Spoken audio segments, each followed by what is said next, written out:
Hi, I'm Tiffany. Welcome to Towering TBR. Today is the start of my second weekly vlog for the Amazing Readathon. If you haven't watched part 1, I will link it up here. Watch that first so that you know what I'm talking about. And if you wanted more information about the readathon, I will also link Bree and her announcement video. This is such a fun and chaotic readathon, and I encourage anyone who wants to do it to jump right in. It's a ton of fun. All right, so last I spoke, we were in Berlin and expecting a prompt drop. Yesterday, we got our prompt, and we are going to Paris. Bonsoir, The prompt is to read a book that won an award. So I decided to pick up the 5th season. It says right on here, it won the Hugo Award. I read the first 4 chapters, and this book is amazing. It is a post-apocalyptic story about basically these mass extinctions, and they're called seasons. And the Earth has these earthquakes, and it causes all sorts of destruction, and then eventually the cycle will continue. And we are following this woman who is known to be an octogene. They are people who can basically control the tremors of the earthquakes, and they can wreak a lot of havoc. And so people are often scared of them and discriminate towards them.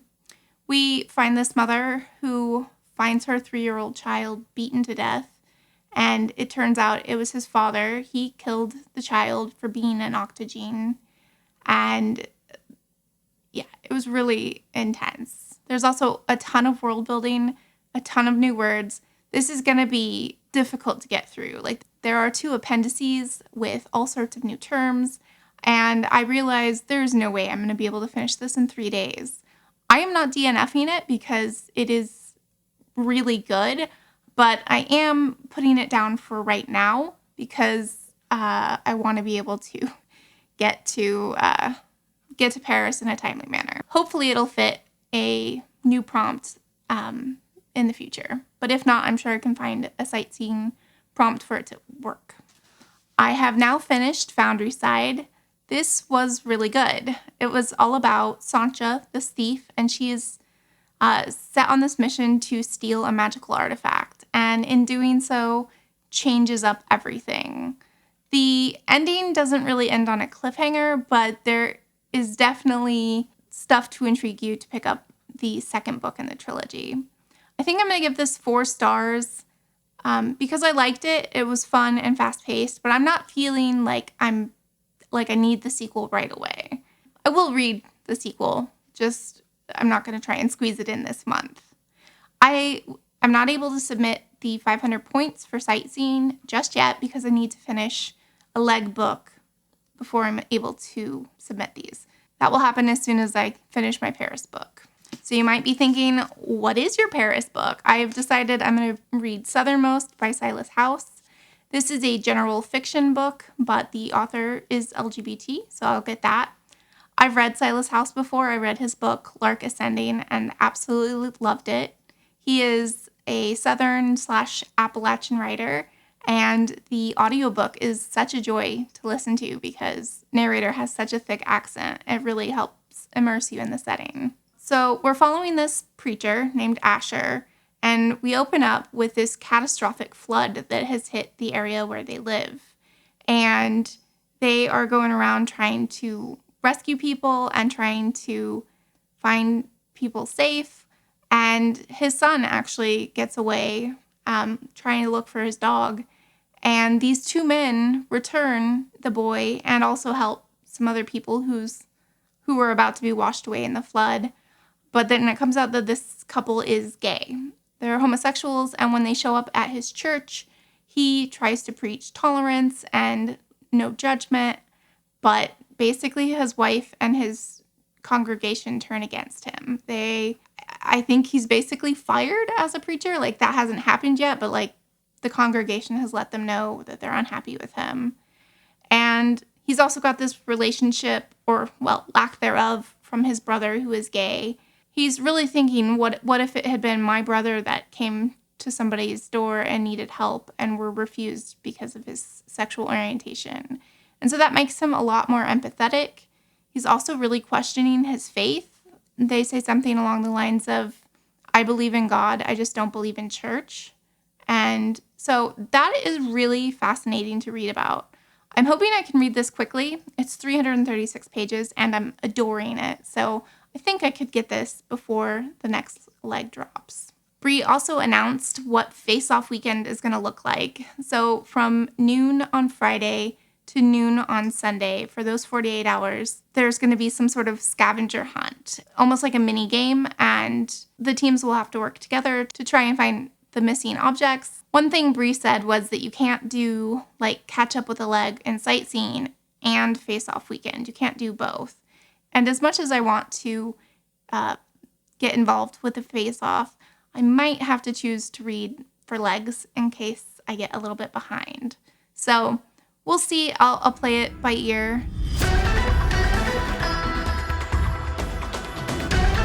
Hey, so it is day 12. I have finished Southernmost by Silas House. This was phenomenal. I'm giving it 4.5 stars. He did get fired for basically preaching tolerance and lack of judgment.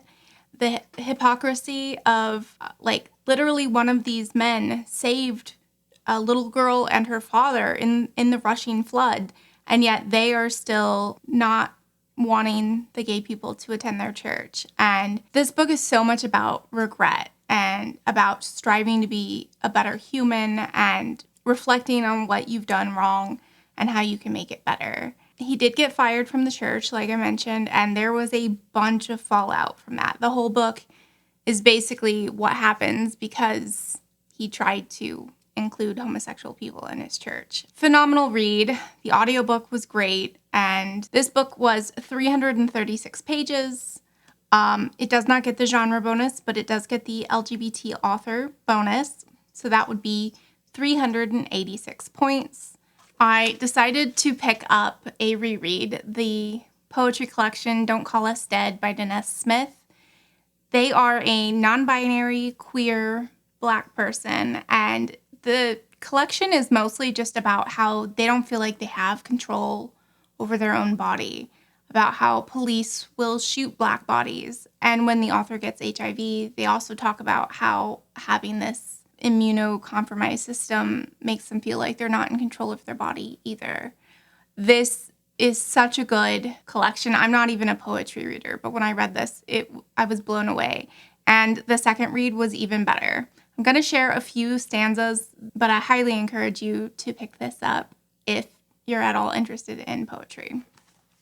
The first poem is called Summer Somewhere. The forest is a flock of boys who never got to grow up, blooming into forever afros like maple crowns, reaching sap slow toward the sky. I just thought, wow, that was really pretty. And later on in that same poem, it says, when I was born a bullseye. I spent my life arguing how I mattered until it didn't matter. Who knew my haven would be my coffin?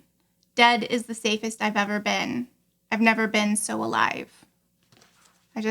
That poem in particular is really good.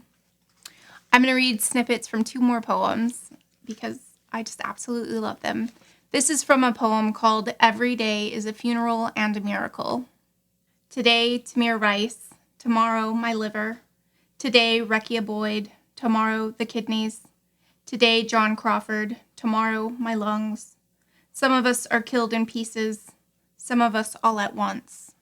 And the last snippet I want to share is from the poem called Not an Elegy. Think, once a white girl was kidnapped, and that's the Trojan War. Later, up the block, Troy got shot, and that was a Tuesday. Are we not worthy of a city of ash, of 1,000 ships launched because we are missed? I demand a war to bring the dead child back. I at least demand a song, a head. Exquisite. So I submitted this for sightseeing for the 500-point prompt of all of the vowels on the front cover. This was really great as a reread. I read it with my eyes and listened to the author perform it in the audiobook, and it was phenomenal. I can't say enough about this. If you are even a little bit interested, you should check this out. They also have another poetry collection coming out in August that I'm so excited for. I may have to read the other one of theirs that I own just to tide me over until August. I have also continued reading the 5th season by N.K. Jemisin. I realized I said the wrong thing. They're not octogenes, they're orogenes. So yeah, felt a little bit silly there. Basically, we're just focusing on 3 groups of characters. We have the mother whose son died, and she is searching for her husband and her other child, their daughter. We have an orogene that is starting to learn basically how to control their power. And we also have another group of people that we're focused on. The world building is so immense and so wonderful, and I just am really loving this. I really hope it fits a prompt that comes up, because it's also like over 500 pages, so it'll be worth a lot of points if I can get it into a leg. Bree dropped some chaos last night, and we learned about the U-turn. Basically, all of the teams are allowed to vote for a team that they want to have to do the prompt twice for. This will be after Faceoff Weekend. I don't know if everybody's going to know who gets U-turned. Sometimes, like on the show, other teams know who gets U-turned. But I don't know how it's going to go. I am not going to tell you who I voted for, because I don't want to put a target on our back. And unfortunately, with Team Fantasy being the largest group, we think we're probably going to get U-turned. I'm hoping that that's not a problem. I'm hoping that's just an opportunity for us to get some extra points, but we will see. It is definitely a shakeup and something we didn't do last year. So I am going to continue reading the 5th season until the next prompt is dropped. We are expecting it any time now, so part of me is like, what do I read if I don't have a prompt? I'm also thinking I'll probably go to the library to get a few quick reads in case I want to prep for Faceoff Weekend, or if I want to do sightseeing. I got more clarification. You can do sightseeing and the Faceoff. You can't count the same book for both. So I can, if I'm understanding it right, do a couple of short books to help with the scavenger hunt, and also submit other books for sightseeing or the leg. So I have also done my Paris detour, which, because Paris is hosting the Olympics in 2024, we had to post 5 books that were the colors of the Olympic rings. So I will insert my picture here. This detour was worth 300 points and super easy, so I'm glad I was able to get it done.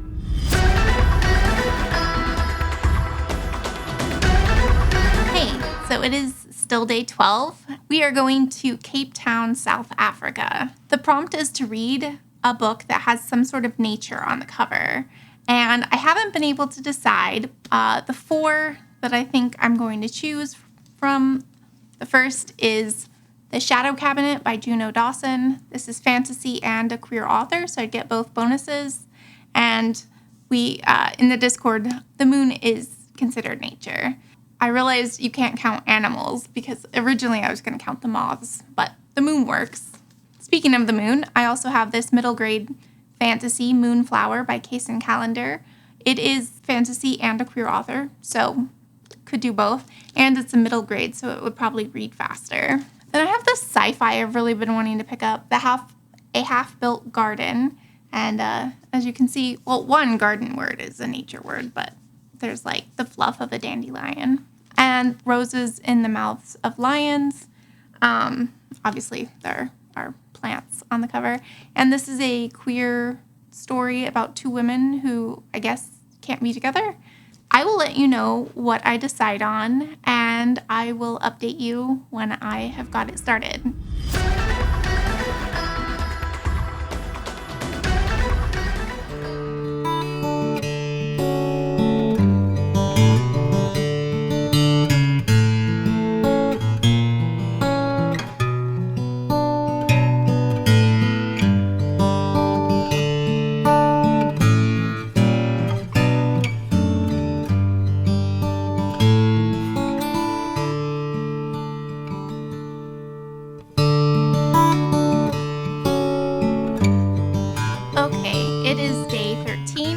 just got back from the library, as you will have seen, and I went to go pick up my holds that were ready and also pick up any short books or graphic novels that I wanted to try and do either Faceoff Weekend or sightseeing prompts.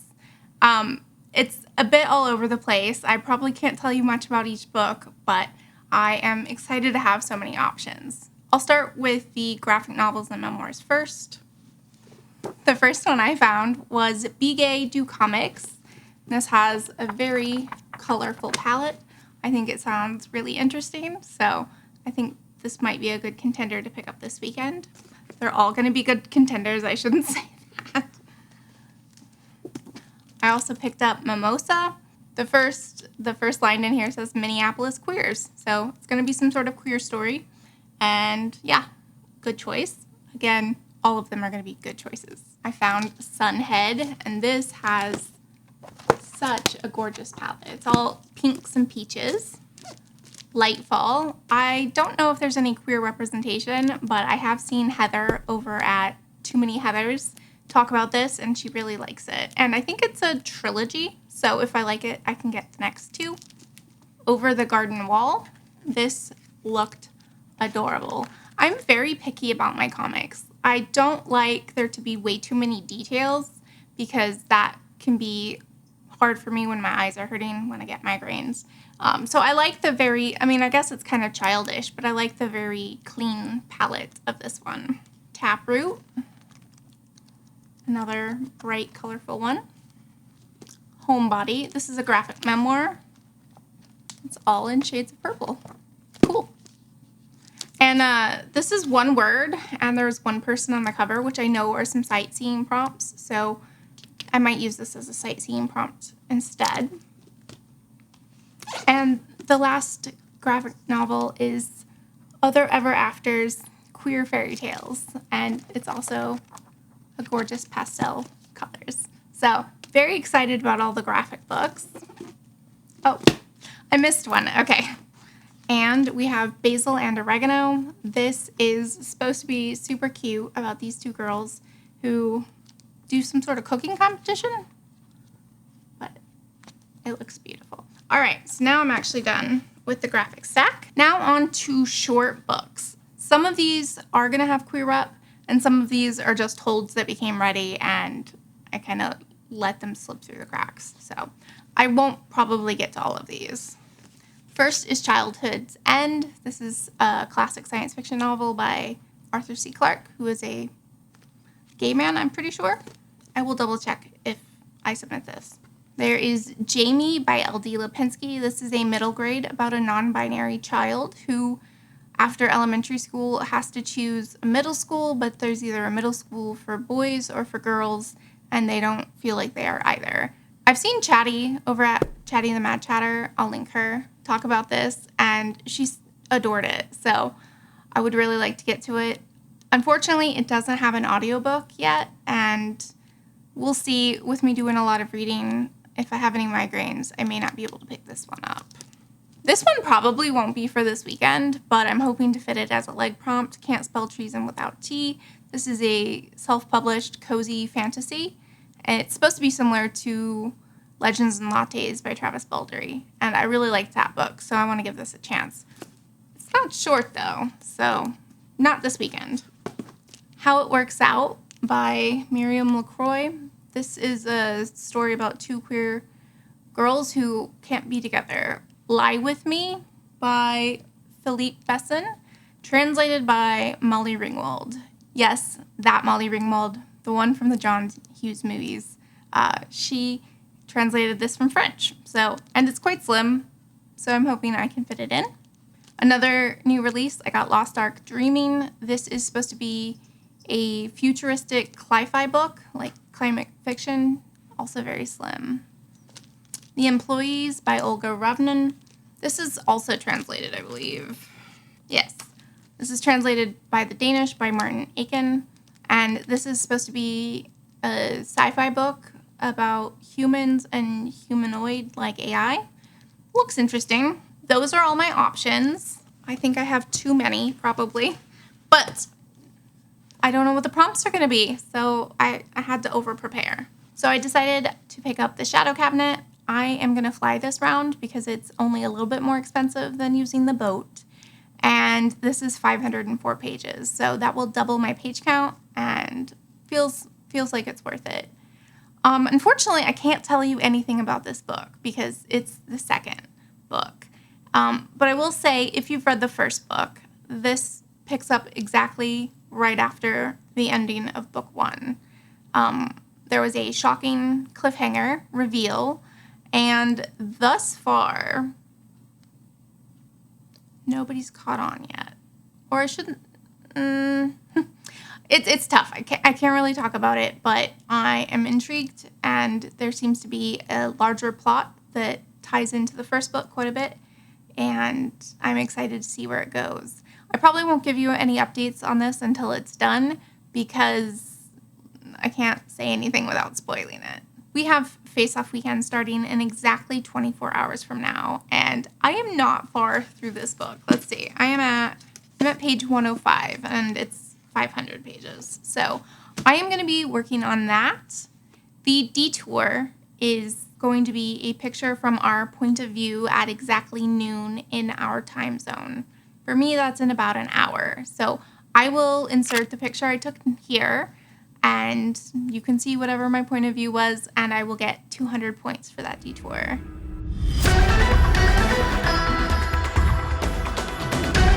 Hey, so it is day 14. I have now arrived in Cape Town, South Africa. I have finished the Shadow Cabinet by Juno Dawson. Like I mentioned earlier, this is a sequel, so I can't really tell you about what's going on.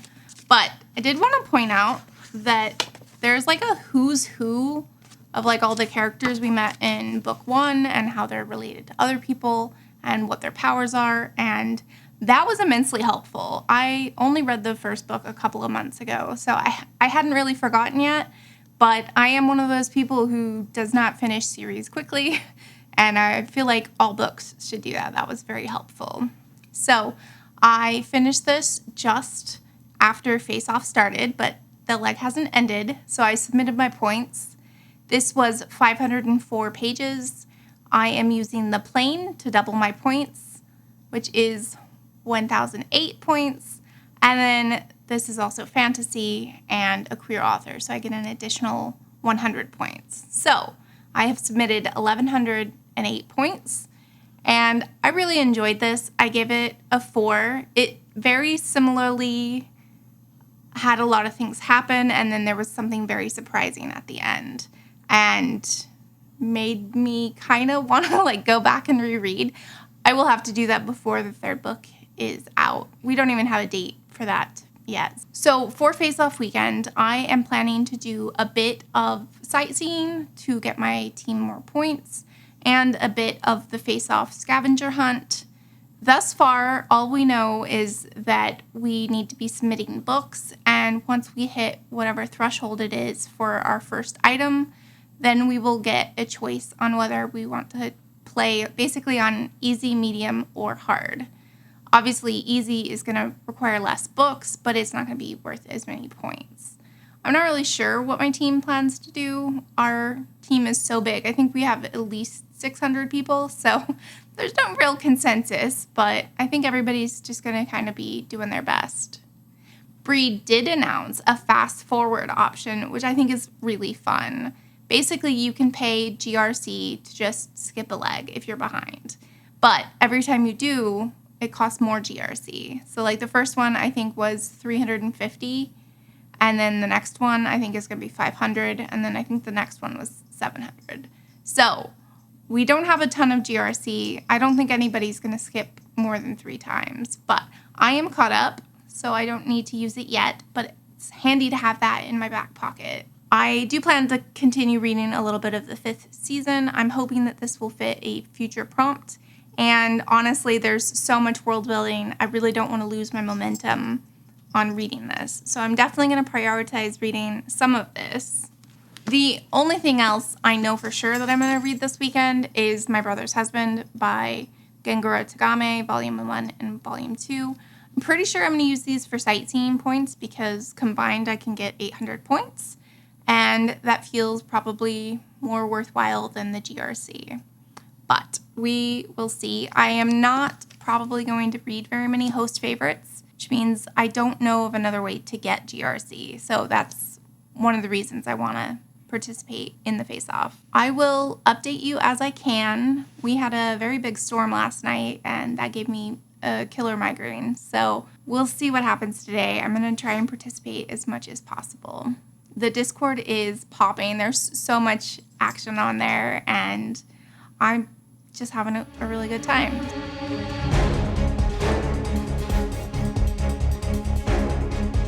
Okay, so we have been doing face-off/sightseeing for 3 hours now. I have finished My Brother's Husband, Volume 1. I forgot what a gut punch this book is. Like, I love it. I gave it 5 stars. I'm giving it 5 stars again. But I think I might switch to something a little bit less sad before I read Volume 2.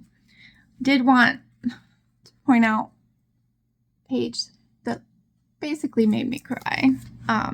This is about a Canadian man who comes to visit his dead husband's twin, and the husband/brother has only been dead for 1 month, and the brothers were estranged because one was gay and one was judgmental.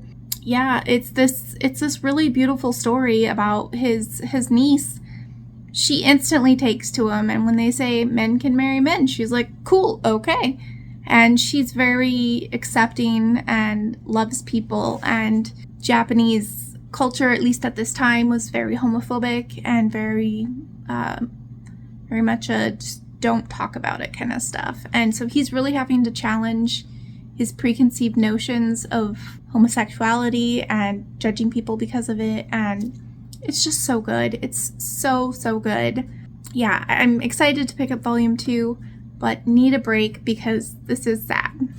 I have not contributed anything to Face Off yet, but our team has now found the first suitcase, which meant we were able to unlock whether or not we wanted to play on easy, medium, or hard mode.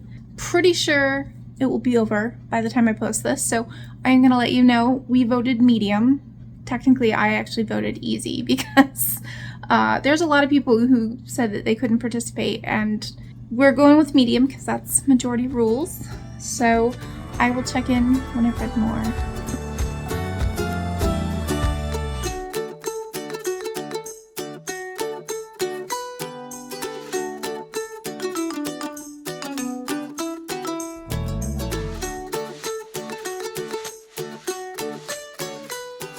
Okay, I picked up Lie With Me by Philippe Besson, and I just finished it. This was really good. This is a novella about these 2 boys growing up in France in the 1980s, and they have this secret affair. They're gay, but one of them is like very much in the closet. I really liked the writing. It's very sparse and pared down. It reminded me a lot of Garth Greenwell in his book Cleanness. They both have kind of a similar writing style. There were just some lines that like really blew me away. I liked this one. This was important. He sees me in a certain way, a way he will never deviate from. In the end, love was only possible because he saw me not as who I was, but as the person I would become. And it's very meta, and he's this very pretentious teen, and he talks about being a writer and about putting basically his secret relationship with this guy in his books. And this is also based off authors' like true events, so it's very meta. And yeah, I just loved it. This intense, passionate relationship that ultimately is extinguished. It was great. So I think I'm gonna give it 4 stars. I am posting this for sightseeing for 300 points for a book that has a higher than a 4.0 rating on Goodreads, and this was like a 4.4. So I'm gonna take a break for dinner, and then hopefully I will pick up one of my graphic novels or mangas. We had the opportunity to sabotage another team because we came in first on the first item of the scavenger hunt, but we did decide to go ahead and sabotage the team. We had to give up some of our books for it, but I think it was probably worth it because now it makes it harder for another team to get the item. Yeah, I'm hoping to squeeze in one more tonight and then start early tomorrow and get a bunch of reading done.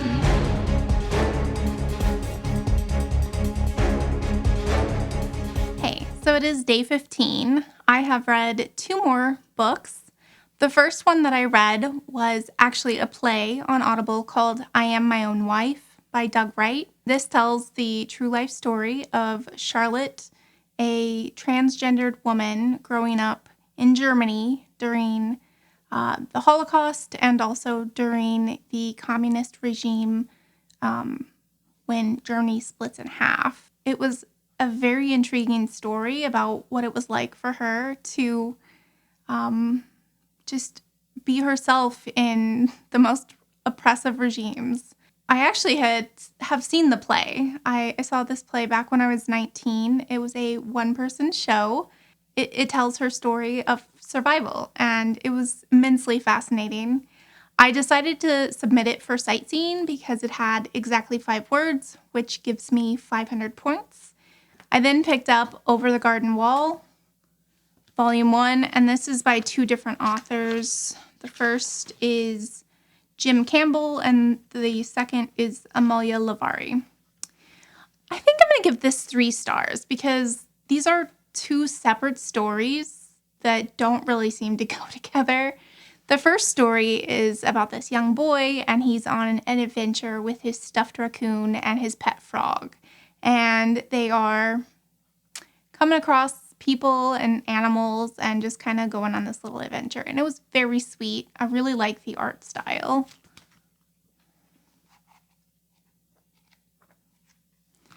And then the second story was of this girl who is all by herself in the cabin, and her mom is dead and appears to her as a ghost, but her dad is missing. And she basically talks about being lonely and isolated, and she eventually meets this boy, and they just kind of become friends.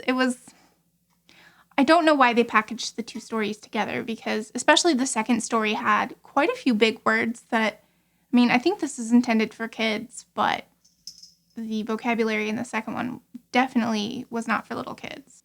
So I'm going to give it 3 stars. I think it's fine. I decided to submit this for Faceoff. This is my first entry into Faceoff. I don't think I could get very many sightseeing points for it anyway, so want to be helping our team. We have found a couple more items in our scavenger hunt and doing really well. I'm really, really hoping that if we get U-turned, we are not the last place, because I feel like the last place punishment and the U-turn, in fact, doing the prompt twice, I think that would really suck if they had to be stacked. So I'm hoping that by submitting these points for sightseeing that I can not have us land in last. I intend to finish My Brother's Husband, Volume 2, and I intend to read some more of the 5th season, and I'm going to throw in a few more comics because I am trying to earn some points. Okay, so I have finished Homebody by Theo Parish. This is a graphic memoir about their experience discovering that they are non-binary and trans, and I think that this is a really great resource for kids and teens, especially if they're struggling. A really useful book if you're questioning your gender identity or your sexual orientation. All of the pages are done in these like lovely pinks and purples, and it was a very sweet book. Oops, the camera dropped a little bit. So I submitted this for sightseeing for 400 points for one person on the cover. I kind of have a migraine coming on, and I've taken some medicine, but that means I'm going to have trouble reading with my eyes. So I am going to pick up the audiobook of Moonflower. This is a middle grade about a person dealing with depression, and I just wanted to show you the first dedication right here. It says, "For the younger me who didn't want to be in this world anymore, I'm glad you stayed. For anyone who has also wanted to leave this world, I'm glad you're still here." I think that's really sweet and hopeful, and I'm going to start listening to the audiobook, and I will let you know when I have finished it.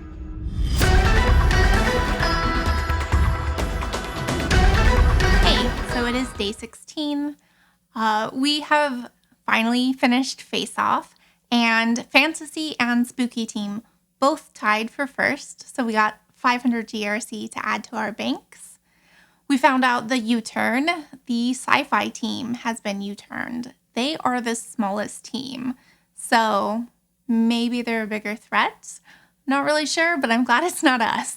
We don't have our new prompt yet, but I am anticipating it will drop very soon.